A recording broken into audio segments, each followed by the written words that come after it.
if you confuse, you lose. Mm-hmm. When I'm like, well, is it that number or is it that number? Or is it, why is that number? Or there's inconsistencies. You're planting seeds of doubt. Remove as much doubt as you can. Each of us have the experience of walking into a big room at a property meet. These are big rooms. There are a lot of people, and 95 to 99% of them are men, and you would be the one woman walking in there. Make your own choices for your own reasons. A lot of the choices and decisions and paths I've taken have been for other people or because of other people. And that's definitely what's changed kind of post-burnout. Maybe that was the gift of burnout for me. My guest for this episode is Helen Chorley. Helen is not just your typical angel investor. Known and loved as the friendly dragon in the world of property investment, she frequently graces our TV screens in shows like Property Elevator, Property Graduate and Venture Visionaries. Helen is an intriguing mix of sharp thinker, industry disruptor and spiritual entrepreneur. From British ballet champion to investment banker and burnout recovery, her journey is as diverse as it is inspiring. Whether she's dissecting pitches on TV or at live events, Helen's keen eye for impactful presentations and how to harness the power of effective communication makes her a sought-after advisor and non-executive director. I'm absolutely thrilled to have her on the show to share her expertise and her fascinating story. If you enjoy what you hear, please leave a review, like, comment and subscribe. It would mean the world to me and will help this podcast reach as many people as possible. You don't want to miss this. Enjoy. Helen, welcome to the show. My first question for you. In life, what is the most important thing that you have ever had to pitch for? Ooh, the most important thing. That's a really good question. Gosh, because we do in so many areas of life, don't we? Absolutely, yeah. And normally, like for me, because I'm an angel investor, it's normally the other way around. It's normally people pitching to me. Yeah. But what have I had to pitch for? I mean, job interviews and things are the obvious thing that comes to mind. But even actually, do you know important now looking back, I can see how important it was. We wanted to buy a house. This was way back in 2010-ish. Yeah, 2010. We wanted to buy a house, and a few people were after this house. It was a big house in London. It was very reasonably priced. It was a for sale. Lots of people after it. And I don't know if it was a negotiation tactic, but we managed to speak to the owner directly, and she told us about these other people that were interested. And basically, we had to present ourselves as the the preferential candidates for buying this property. It was going to be our family home. It was it's the most amount of money we'd ever spent on anything. And there was another couple pushing really, really hard for it. And we had to really sell what she needed, which was certainty. Yeah. Like we would absolutely we would deliver on what we said we would do. We would make the process enjoyable. We would be reasonable. Like we asked her how much she needed. We even contributed to her legal fees. We just did everything that we could, understanding what she needed to make her experience better. Whilst, creating a win-win. That's something I talk about a lot, creating a win-win. And we got it, and we completed really quickly. Like an average purchase for a property is about, it used to be about 3 months. I think it's a little bit longer at the moment. We did that in about 6 weeks. Wow. Okay. It's amazing. I think, being able to put yourself in your audience's shoes is just so important. And, understanding their needs and making it more about them than it is about you actually makes it more about you because you get it done. I mean, look at that. You've half the completion time. That's amazing. And again, it's something I talk about a lot. We can have all these strategies of doing things, but the fundamental point that people very often miss, and it doesn't matter if it's property, if it's founders, whatever you're pitching for, a role, like a house, whatever. Who is your audience? Yeah. Who are you speaking to? What is important to them? and get, exactly like you say, get in their head space, get in their mindset. What type of people are they? And again, when we talk about investors, people are like, oh, when you're pitching to investors ain't homogenous. Yeah. There is not like your stereotypical one type of investor. Are they a sophisticated investor? Are they a really hands-off, passive, want nothing to do? You're going to overwhelm them if you give them numbers. Who are you speaking to? And pitch according to that and what's important to them. Yeah, love it. So if that was kind of a really big and important pitch, in most people's lives, there's those pitches that get away. There's those things that you go, oh, if that deal had gone through, it'd been really interesting to see if that happened. Or have you got one of those that springs to mind? You're actually smiling and nodding along immediately, and it's another house thing. We were in, which maybe is why we got this big house that we bought, because the one we were trying to buy before that we didn't get, and it was in the city. It was near one of the markets in the city, and the timing. This was probably the year before, like 2009-ish, and there was kind of things going on with both our jobs, which made it all a little bit precarious. And again, we put ourselves forward, and there's lots of people going for this. And it was the most, when your heart makes a decision for you. My heart made a decision, although my head, the numbers were really good on this one as well. And I honestly, I can remember this vividly. It was the most beautiful, like a really big flat. It had these like rounded, almost like turret things on the end, because I'd designed it all in my head already, what furniture was going to be there. And they didn't. They went with somebody else, and there was nothing we could do about that. So hence that now, putting all the jigsaw pieces together, thank you. I'm like, that's why I made damn sure we didn't made that again. One. Yeah. So. I mean, you get so emotionally invested in those things, especially house moves. I remember losing a house to a cash buyer that was actually offering less than us, and it was like, but we want to give you more, and we're a young fan. That these people, we couldn't step into their shoes because they really just didn't care about us. So you go, exactly. Do you know what? In the end, it was the wrong deal, and yes. And the next deal that we did was much more aligned with our values and our life, and was much better. So sometimes you do have to not try and force things and just sort of sit back and let the universe things happen for a reason. Exactly. Yeah, but absolutely. It doesn't feel like that at the time. No, you've got to bounce back. So you have gone in your career from kind of hard-nosed JP Morgan banker to now being kind of the Deborah Meaden of the property world, appearing as a dragon on the Sky's property elevator. And you've co-founded the Property Sisters community. Yeah. But what's your story? Like, have you always been into property? What did you want to be when you were 7 years old? Certainly when I was younger, I thought I wanted to be Prime Minister. So we could say there's always still time. Ambition there. Maybe not 7. Actually, no, I think when I was 7, I wanted to be a ballet dancer. Okay. And I did. But I went on, I was British champion by the age I was 12. So again, it's quite ambitious though. But yeah, nailed that one. But I don't know if it's the truth or if it's just a good story.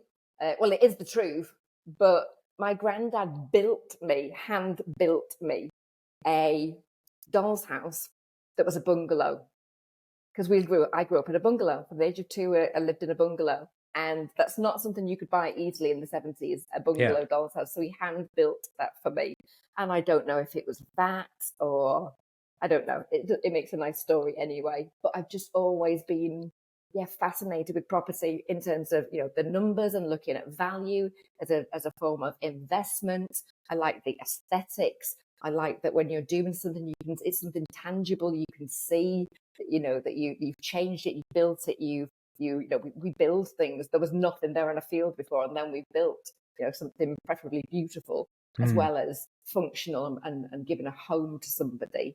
So literally, as soon as I could get myself on the property ladder, I would move to London in 1997, straight out of university. And I think my first house purchase was in 1999, last century. because I just knew that was a really good way to build wealth. And I liked the security aspect. I liked that it was mine and I could do something with. I could do anything. If I wanted to paint it pink, I could paint it pink. So it's always been in there for me. So it sounds you kind of dropped a small bombshell a second ago that you were a British ballet champion at the age of 12. So it sounds like you've always been quite driven. Like where does that come from? Is that like family influence, or is that just something that you kind of grown up with? I don't know really. Like my mum's very timid. I think she's a bit like, where did she come from? My dad's a bit punchier, but no,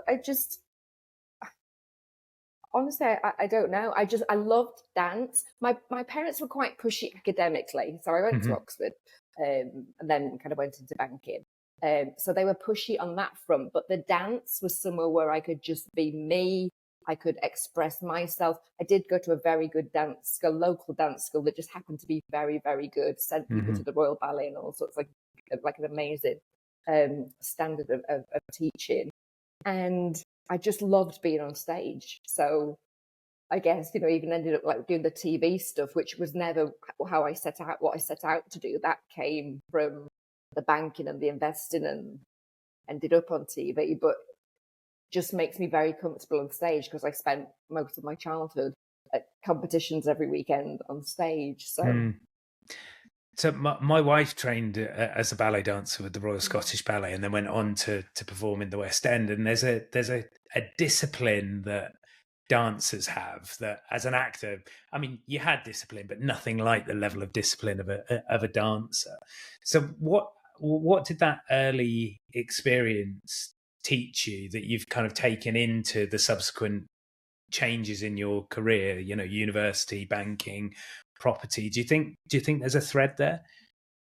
Oh, definitely. I've written and kind of spoken about it since, that I didn't know and understand the life lessons that I was getting by going to those classes, having that discipline, forming habits, having that dedication. Even when you don't want to go, you just turn up and you just keep going because even teaching yourself with the muscle memory, like there's so much in there that is then applicable to what I went on to do, but to the rest of life as well. Yeah. Even dealing with going doing the competitions, dealing with that last minute stress, that feeling, you must feel it, as well. Like before you're about to go on stage or before you're about to record, that adrenaline, which is exhilarating, part of us thrives on it, but is also like, oh my God, why was this a good idea?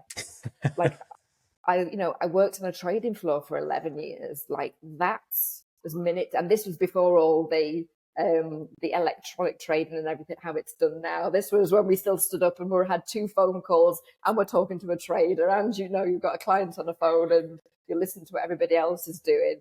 So I think I was primed already for that kind of career path.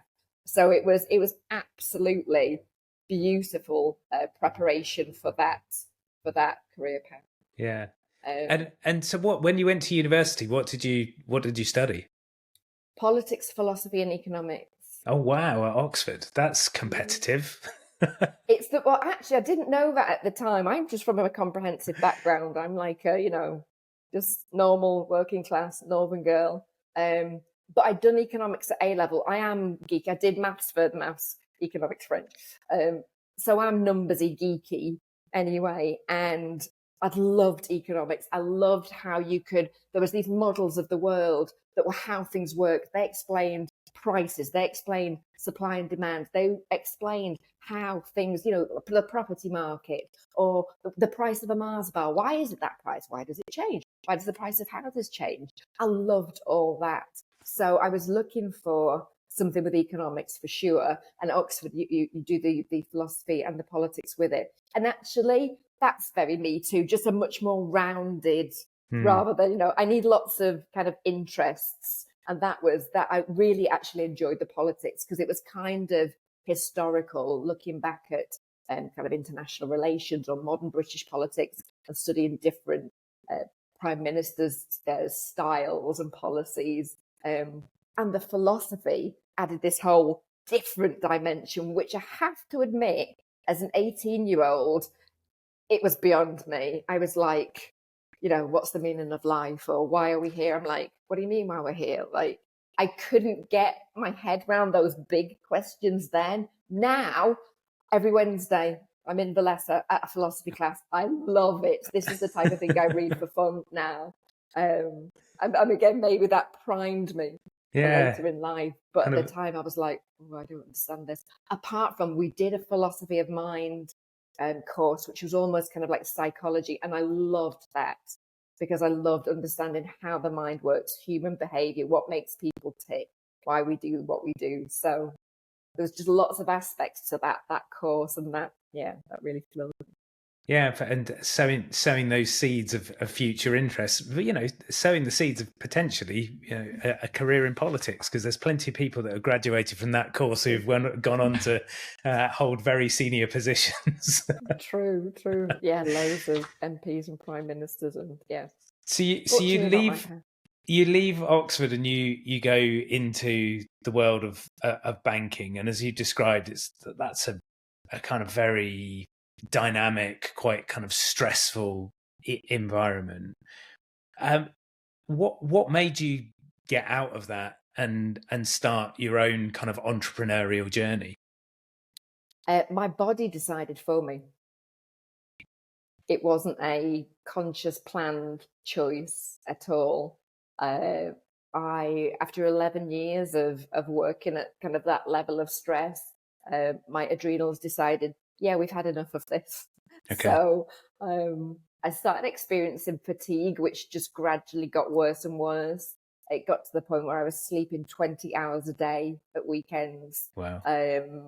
Literally, I could hardly. In fact, at one point when they were trying to diagnose what was wrong with me, they thought I had narcolepsy at one point, which is where you fall asleep, or you have excessive hypersomnia and you sleep a lot. Yeah. So they put me on kind of almost like amphetamines because they thought, it's not very well diagnosed. So they're like, we'll try you on this, and I could sleep even with amphetamines. Like, okay, it's not that then. So we were going through this whole process of trying to rule things out.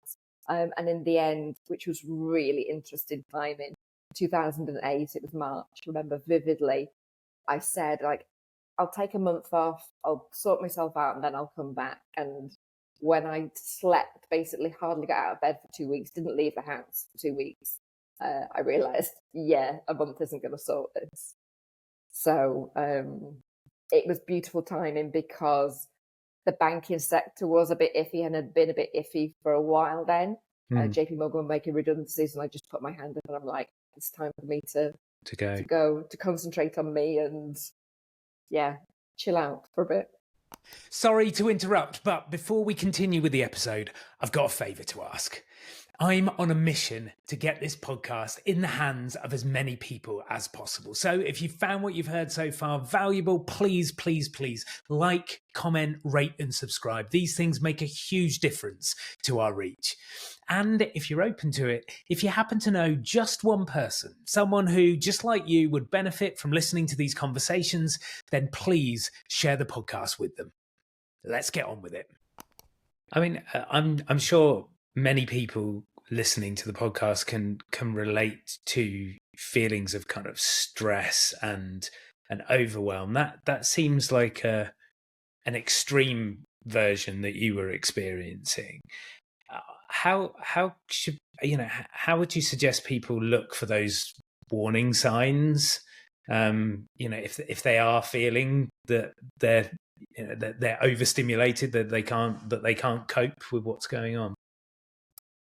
I think they're very subtle signs, and we tend to be, I think most people are kind of feel tired all the time. That's not unusual, and we just kind of get used to it. And particularly if you're kind of A type or you're just that type, you just keep pushing through it.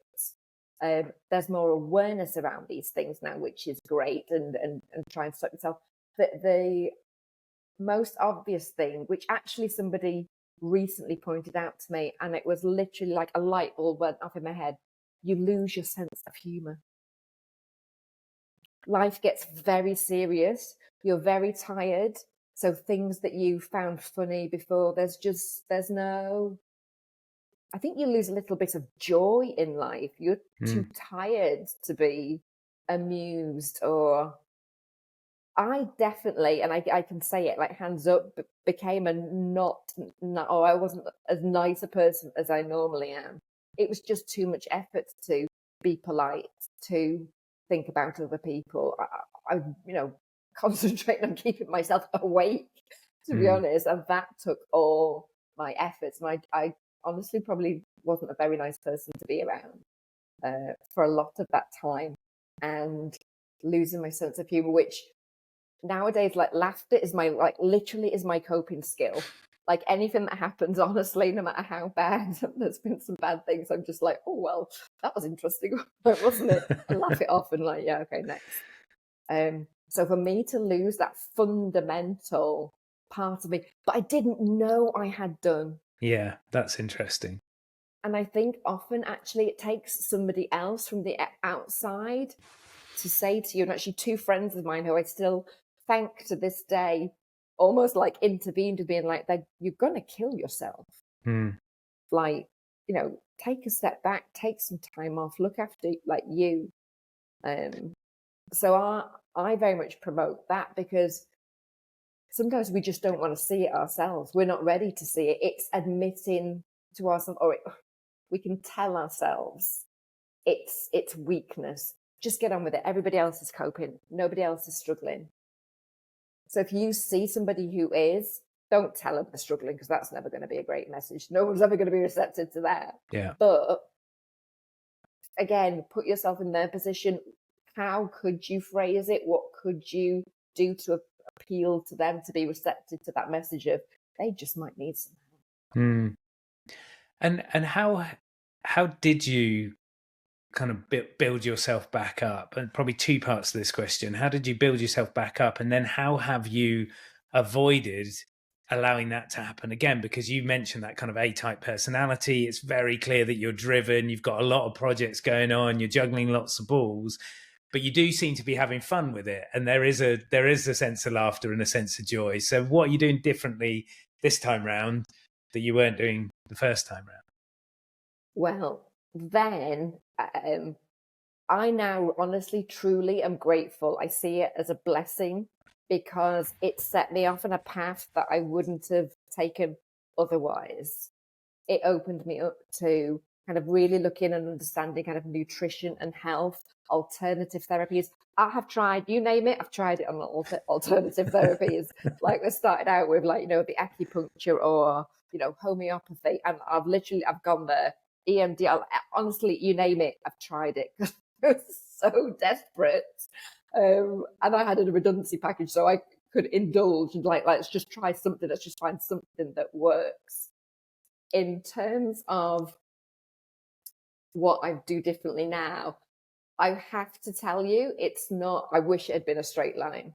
Yeah. I think when you're on recovery and you think it's like success, isn't it? It's that thing of success. You think it looks like this straight line, and it's like this. Like that, yeah. It's still a balance for me. It's still a balance. I was, kind of heading there a couple of years ago. I've had my moments this year as well. But now, because I know the symptoms in me, like losing the sense of humor, losing my enthusiasm and joy, and actually there's physical sensations for me. Now I know what they look like. Then once I can feel or see those happening, then I'm like, whoa, whoa, whoa, whoa, whoa. And I know to rein myself back.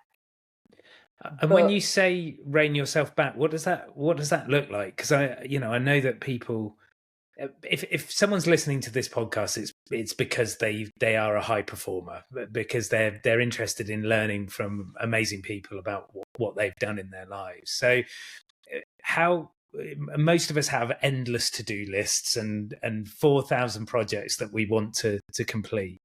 So when you spot that warning sign, what are you doing? Are you just clearing the diary, or saying no to every meeting that pops up? What happens?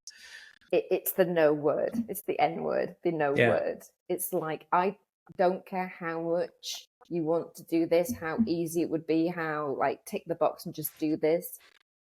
If it doesn't bring me disproportionate joy and energy, it's a no, and it has to be a no for now. Now, no doesn't mean no, full stop, never going to happen. For some things it does. But I try and do I would love to. I can't, I don't have the capacity right now. Can we rain check this? Can we have this discussion in 3 months, 6 months, whenever, like that you can see there is a time horizon. It's cutting, it's also looking at, analysing and cutting back on what drains you. Because actually every time this has happened or it's going to happen, the things that bring me joy and energy, that balance has tipped. And the things that might have started out bringing me joy or might be working with people who, liven me and give me energy, that's shifted. And they've become a drain, the project or the people, or that's become a drain. And that's no judgment on anybody. It just, these things are dynamic, aren't they? They shift. So it's looking at what can you remove from your plate. It's literally like, it's as you say, I think of it like a massive roast dinner. You've got this massive roast dinner on your plate and it's piled up with, with your beef and your Yorkshire puddings and sprouts, and it's just thin. It's like, yeah. That's just too much. No one can like physically eat all of that. And if you do, like, something really bad's going to happen. It's going to happen. Let's take off some of those sprouts. Let's take off like the nasties. Like let's get rid of the gravy. I don't do gravy. Let's get rid of the gravy. Anything that's like is not in alignment with you is draining your energy. And sometimes you have to look at that, and you even have to look at the people in your life, because it might even be family that are very close to you. No offense to my family, it's not any of my family, but I've seen it in people. But look at those, and family, obviously you have to interact with, you have to have some type of interaction. How can you minimize that? Or if there's things, there's tasks that you have to do, how can you minimize that? Or how can you shift your mindset around those things? Yeah. Again, like that's been the blessing of this, like a lot of personal development and looking why I make decisions. How can I reframe things in my mind? If there's stuff that I have to do that I don't want to do, like, okay, let's see what the benefit of doing that is. And you kind of like trick yourself into these things too. I think one of the hard things in those sorts of moments is maintaining that perspective and understanding that it's all a choice, really. Like, I mean, at the fundamental level, we can say no to pretty much everything. There will be consequences, of course, but we are always making that choice. And I mean, I'm articulating these words as a note to self as much as anything else. But it's not easy to do, but it's so important.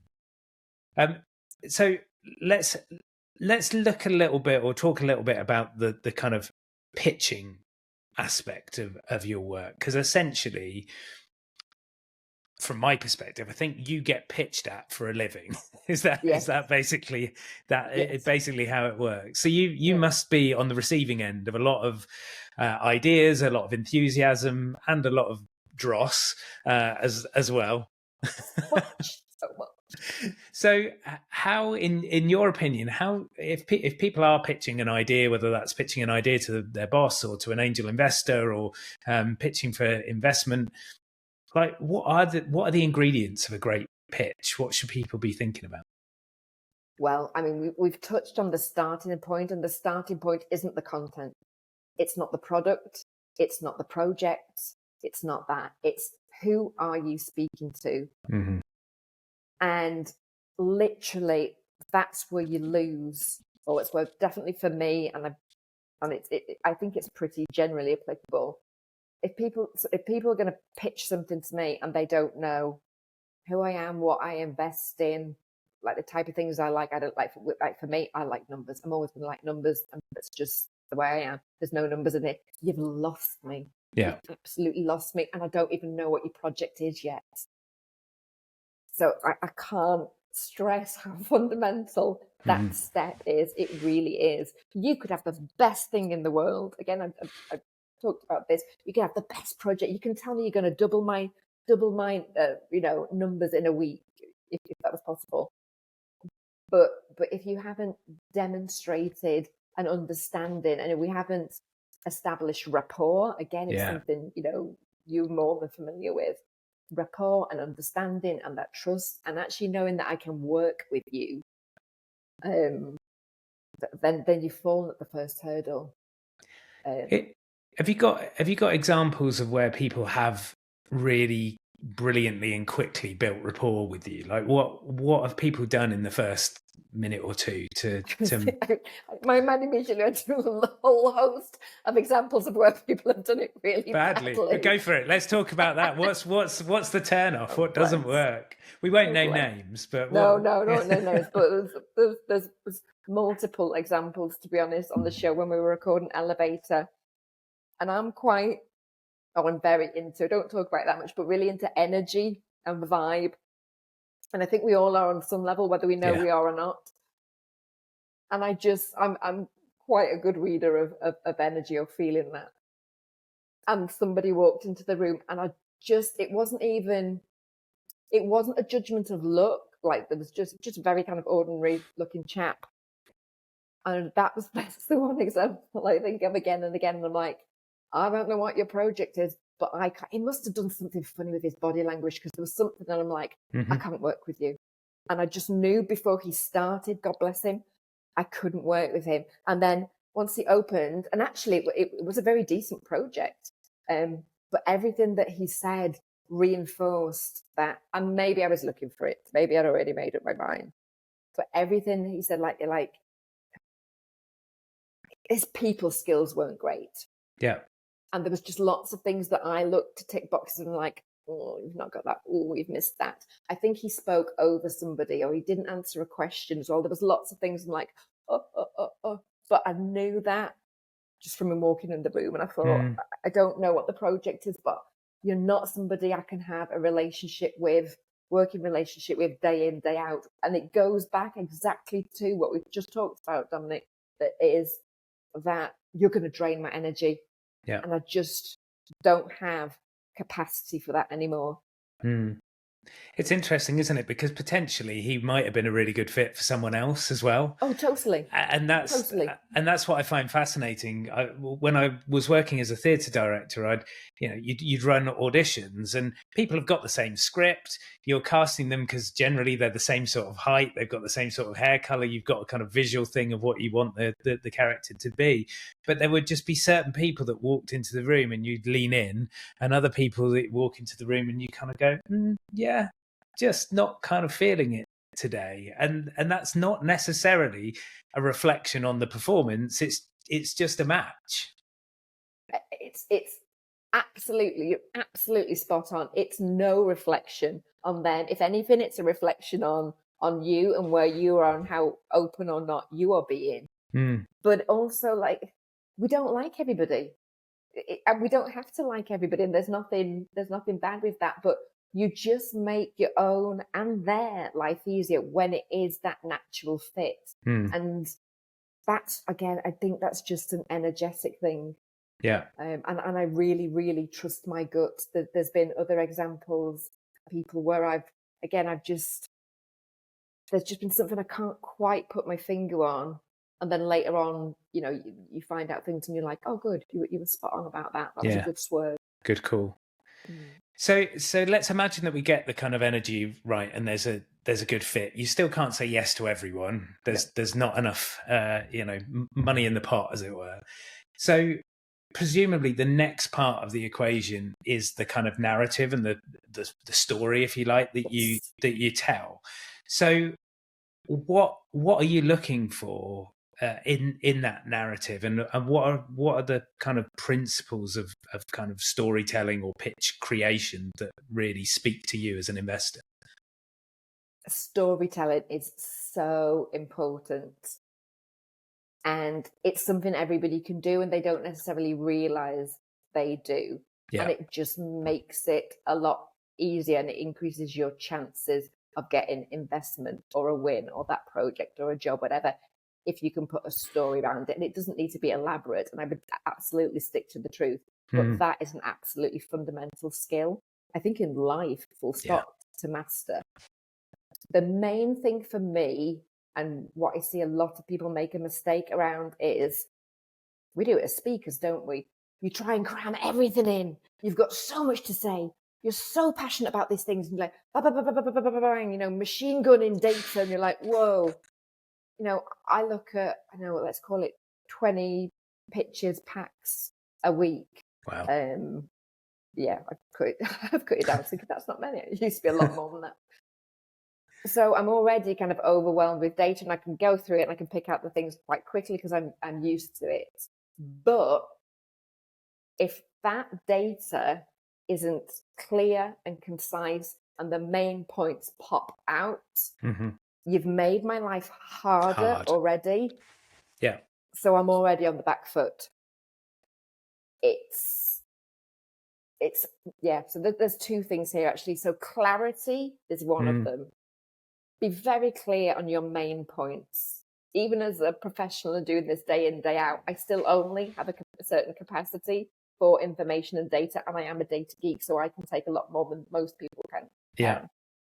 And the other one is, in trying to provide that information, when you lose that clarity, what happens? I call it, if you confuse, you lose. When I'm like, well, is it that number or is it that number? Or is it, why is that number? Or there's inconsistencies is one way of confusing and losing. Well, you've said that there, but that, if you extrapolate that, it doesn't get to that number. Yeah. And then I'm busy, I'm like, that you're planting seeds of doubt. Remove as much doubt as you can and go through it and have somebody else look, like either what you're telling them or on a pitch deck, and just say, does this make sense to you? Is this raising any questions? You need to be answering the questions that an investor, whoever you're pitching to, has. You need to be answering all of those questions. And there are there are a lot of very standard questions. Make sure those are answered and show it to somebody else to say, what other questions does this bring up for you? Because it will, and it should, but make sure you know the answer to those as well. And like I say, confuse, you lose. That's fascinating. Clarity is critical. I think it's funny that you kind of place so much importance on storytelling, and obviously that's something that I spend a lot of time talking to individuals and organizations about. And I think one of the things that people kind of are scared of is that they think that it has to be Jackanory, it has to be kind of children's bedtime, and there's, painting a big vivid world of characters and good and bad and evil. But actually, it's just about logical narrative.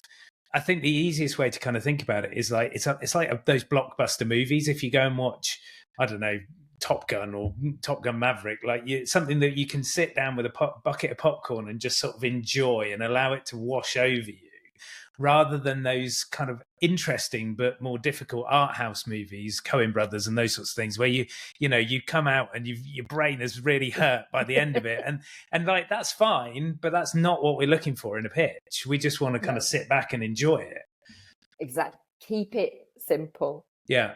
Again, if you're going to complicate it, you're going to confuse and lose. And also, this is a really practical thing, but it talks to exactly what you've mentioned there.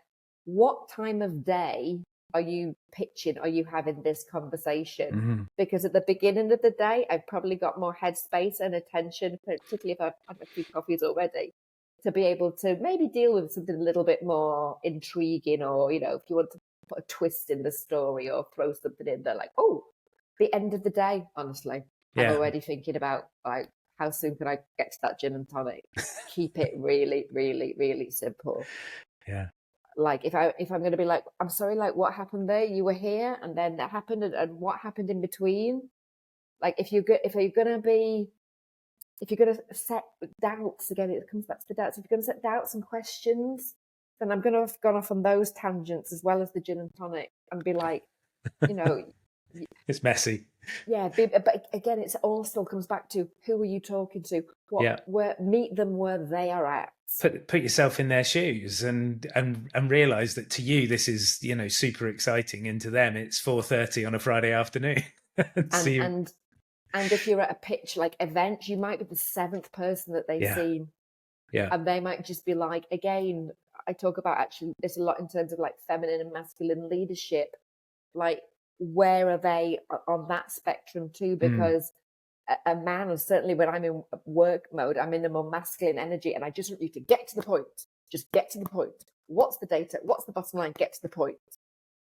So the beginning of the day, I might be a little bit more, yeah, tell me the story. Oh, and I might be a bit more engaged. yeah. So Fascinating. So, if we've done all of this good stuff, we've clarified who our audience are, we've created a really compelling narrative, and yet we still get a no. Like, that must have happened to you hundreds of times. So, how do you bounce back from rejection? How do you get back on the horse? again, I think it goes back to something that we've mentioned already. You're not, and you're never going to be everybody's cup of tea. Yes, it might mean there's work to do, and you would hope that if somebody is giving you a no, that they give you constructive feedback on why it's a no. But sometimes it can just be wrong person, wrong day, wrong product for wrong investor. It just might not be an alignment on so many levels. Just even for me, an energetic alignment. Yeah. I've seen people come and pitch who I love the project, I love them, but you know what? I've got 3 of those type of deals On already. Yeah. So if I didn't have 3, then absolutely you would be top of the list. But I don't need a 4th, because then I'm messing around with my portfolio, you know, kind of the allocation. It just doesn't fit right now. Yeah. So again, it's a no today, but it might not be a no in 6 months, next year, whenever. So I think it's that there's the Don Miguel Ruiz, the 4 agreements, and the second one of those agreements is don't take things personally. And that's so much easier said than done. I know. Done. I work Yeah. in it every day. Me too. I work in it every day. But there's definitely, if you've perfected it, if people are giving you feedback that this is a good proposal, it's a good pitch, it's a good project, whatever, like, believe in yourself. And sometimes it just wasn't your day. It's not personal. Something else is going on. Yeah, absolutely. So do you kind of make time to be objective and analyze, you know, because you get the initial disappointment, of course, if you get told no in the room, or you get the email 2 days later and so we've gone in a different direction, that there is an inevitable kind of deflation moment. But how do you suggest people be, you know, rational and objective about those things? Like, what should they be doing to analyze their previous performance? Again, I think we've given really good examples already of, in the moment, it's disappointing, absolutely. Yeah. But know that there is a future you that is going to look back and go, oh, I'm so glad that didn't happen. Like, you're glad that you know, yes, there was the one that got away, but actually it meant something else happened for you with the house better. The same for me. I didn't get that house that I wanted, but I got something better, and I did something better, and I tweaked my approach, and I learned something from that. So what is the good that you can take from that? Because actually every no is a stepping stone. It's not a no. It's not a weight to hang around your neck. It's like, okay, that was a no. How do we build on that? What's next? How do we go from that? And I honestly do. Just the older I get, and the more life experience you've got, when things don't go your way, it's because there's a bigger plan. And whether you call that God, the universe, I don't know, Jedi, the Force, like whatever you believe in, there's a reason that did or didn't happen. Yeah. And I really do believe, like, if it didn't happen, it's because it's making room for something else. The challenge is sitting on your hands in those moments and not trying to do anything about it. Or exactly, actually giving yourself the space to sit back and say, okay, what could I have done differently? And actually, you might have decided there was nothing I could have done better. There Mm. was nothing, maybe it is that, but giving yourself that space, that moment of reflection, and belief that, I don't know, I just believe in divine timing. Also, again, we've said it before, but sometimes things are a no now, and actually they come back round. It just wasn't the right timing for whatever reason. Who knows? We'll never know. Yeah. Right now, I've literally just had a very good example of that, like myself. Someone was going to buy a house, a property, and it didn't happen. It was like, oh, I could really done with that working out for many reasons. Yeah. Didn't, and it's just come back around. It's like, and now it's happened. It's like, oh, this is just perfect. How lovely. Thank Amazing. you. So one of the other things that you do is Property Sisters, which is for women in property. So that feels very much from what I've seen as an absolute passion project, as something that kind of lights you up and gives you energy. What's the story of that? Where did the idea come from, and how has it grown? That's a lovely story, actually. So me and 3 fellow co-founders, we 3 of us have a birthday in January, and we would go out for a lunch, girls' lunch, every year. And one year we're like, should we invite like the other women in property that we know? Like, let's all just get together, because each of us had the experience of walking into a big room at a property meet. We were all London based. Mm-hmm. So these are big rooms. There are a lot of people, and 95 to 99% of them are men. And you would be the one woman walking in there.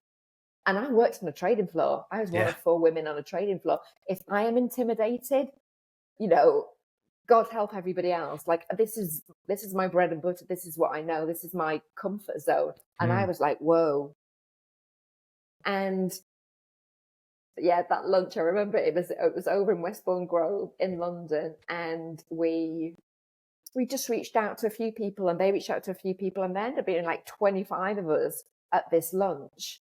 And just knowing you're not on your own, other people, entrepreneurialism, no matter what, if it's property, whatever it is, can be really lonely. Yeah. And sometimes you just need to know that somebody else is going through the same thing, or has been there, or just understands, let alone the practical advice and tips and help and connections and network. And aside from that, just that, oh, it's not just me. And that's what we saw around the table that day. You can imagine the noise. The chat was just nonstop. Like, it was really electric. And we went away after that and were like, we need to do something with this. This can't be a once a year event. There needs to be something more to this. Like, that's too valuable for everybody involved to have that support. And thank God we started it when we did in 2019, because during lockdown, Property Sisters really came into its own. Yeah. We had weekly meetings every Saturday, just to keep that connection when we couldn't physically meet up anymore. But every Saturday, 10 o'clock, we were all there online, taking in turns to teach each other things. And actually not just about property, a lot of mindset stuff. And I'm going to get emotional when I tell this story, but somebody at the end, kind of at the end of lockdown, basically reached out and said they'd really, really struggled, as many of us did, during lockdown, from a mental health perspective. And things had got really dark for this person at one point for various reasons. And the one thing that kept them going was knowing that there was that Saturday 10 o'clock meeting. Amazing. That they would be there, and they'd see happy faces, supportive faces, that they knew they'd be listened to and not judged, and just held. We always wanted it to be a safe space. It's a safe space where you can ask stupid questions. And there's no such thing as a stupid question, but you can ask things that you wouldn't ordinarily feel comfortable asking. And that, to me, just that one story alone, like, justifies everything that we've done, and the time and the effort and everything. Is like, we gave that person hope. And like I said, not just me. This is not just the community, the people involved make it Yeah. what it is. But that just really touched me. Still, gosh, however many years on, still really makes me emotional. Oh, it's amazing. I think what I love about how you describe that community is the level of support. So I think often, whether people are working in an employee job with an organization, or whether they're on their own as an entrepreneur, often we can see other people that do similar things as competitors, so that you bring 50, 100 women in property together, and there's good chance that you've both spotted the same property that you want to work on, or you're courting a particular developer to work with, and you could see that as a real negative, and somewhere where you kind of you have to hide everything and go under a cloak, smoke and mirrors to protect your assets. But what you're describing is something that's really open and collaborative. How have you created that environment within the network? It's a really good question. I think just the four of us that started it, that's all our approach. Right. I'd seen, certainly when I was on the trading floor, I'd seen the competition, particularly among women. In fact, I have a very distinct point that I remember a day, I remember the moment, I remember exactly what happened, where I looked at some behaviour by women in leadership roles, and I thought, I don't want to be that. I can't be that. That's just not me. I don't want to be that type of person. It was a woman stabbing another woman in the back, metaphorically. And I just was like, really? Wow. And actually, this person, the person she was stabbing in the back, had been her bridesmaid. Wow. It's like, whoa, if you will do that to that person that was so important in your life, what else are you capable of? And I just thought, this isn't me. I can't do that. And all four of us very much have that approach. Like, of course we want to do things and achieve things and, oh, look at what they're doing. Okay, let's learn from that. But we want to achieve, again, I just think there's a different type of like female leadership emerging. And this is what it is to me. Is I want to achieve things for myself. Absolutely. We've talked about the levels of ambition. I want to do it for me, and I want to bring everybody else with me. And all four of us that set it up are like that. So if people want to be competitive, knock yourself out. I'm not going to play the game. Yeah. I'm not going to play that game with you. You can play it to your heart's content. But I don't. It's like the stick. There. I'm not. I'm going to put down my end of the stick. You do whatever you want with that stick. It ain't my stick. I love that. Have you had your own, it sounds like you've become a mentor for a lot of people in that space, but have you had your own mentors in the property world as well? Less so in property, although absolutely, I've had a lot of people help and guide me, but actually throughout my career, throughout banking, and this is where I give a shout out to the guys. Most of definitely my favorite bosses have all been guys. I've had amazing support from men, and actually I'm a judge for the Women in Construction Awards. It's a Women in Construction Hub is another really supportive community that I'm part of, and I am really, really proud. It's one of the honestly the things I'm most proud and most love doing. I'm a judge for the male ally category, because again, my approach isn't just collaborative in terms of women and business. It's collaboration, full stop. It's full stop. I don't anybody. If you have that approach and you want to work together to do something genuinely, then I'm welcome that, and that's how we move forward. I was having a conversation actually recently about kind of, am I a feminist or not? I wouldn't say I'm a feminist. Some people will call me a feminist, but I'm a collaborativist. Yeah. Can we all work together? I don't care what your outside looks like. It doesn't matter to me. It matters to me more that our values align, that our energy aligns, that we have the same goals and values, and then let's all work together. And like I say, I've been really lucky to have a lot of men that have supported me, and I still have around me in in property, we do a Sunday chat, and that's with guys. All the shows that I'm on are generally with guys. Like, Yeah. I like being around male energy, so that's why I'm like, am I a feminist? Well, I spend most of my time with guys by choice. Again, going back to the choice theme. Yeah. So no, I've been really lucky. Helen, I could chat about this stuff all day, but I'd like to bring this podcast to a close. So I've got a final question for you. If you could go back and give that 12-year-old ballet dancer a little bit of advice, what would you tell her?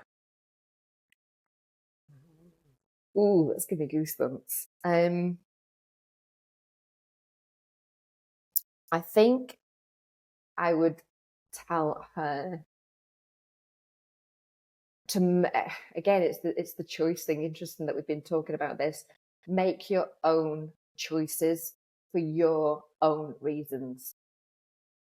I think a lot of choices that I made, and I don't regret them, they've not done me wrong at all, but a lot of the choices and decisions and paths I've taken have been for other people or because of other people.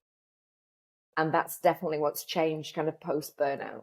Maybe that was the gift of burnout for me. It's like, yeah. Like, now it's your time, and now you make your own decisions. And that's what I think I would tell her. It would take me to a whole different life, and I don't know what that would look like, because I quite like my life. So it would be interesting to see where that would take me. We'll see. But it would be that.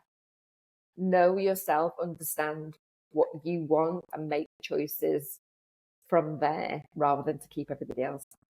Amazing advice. Helen, thank you so much for joining me on the podcast. Been an absolute pleasure. Thank you, Dominic.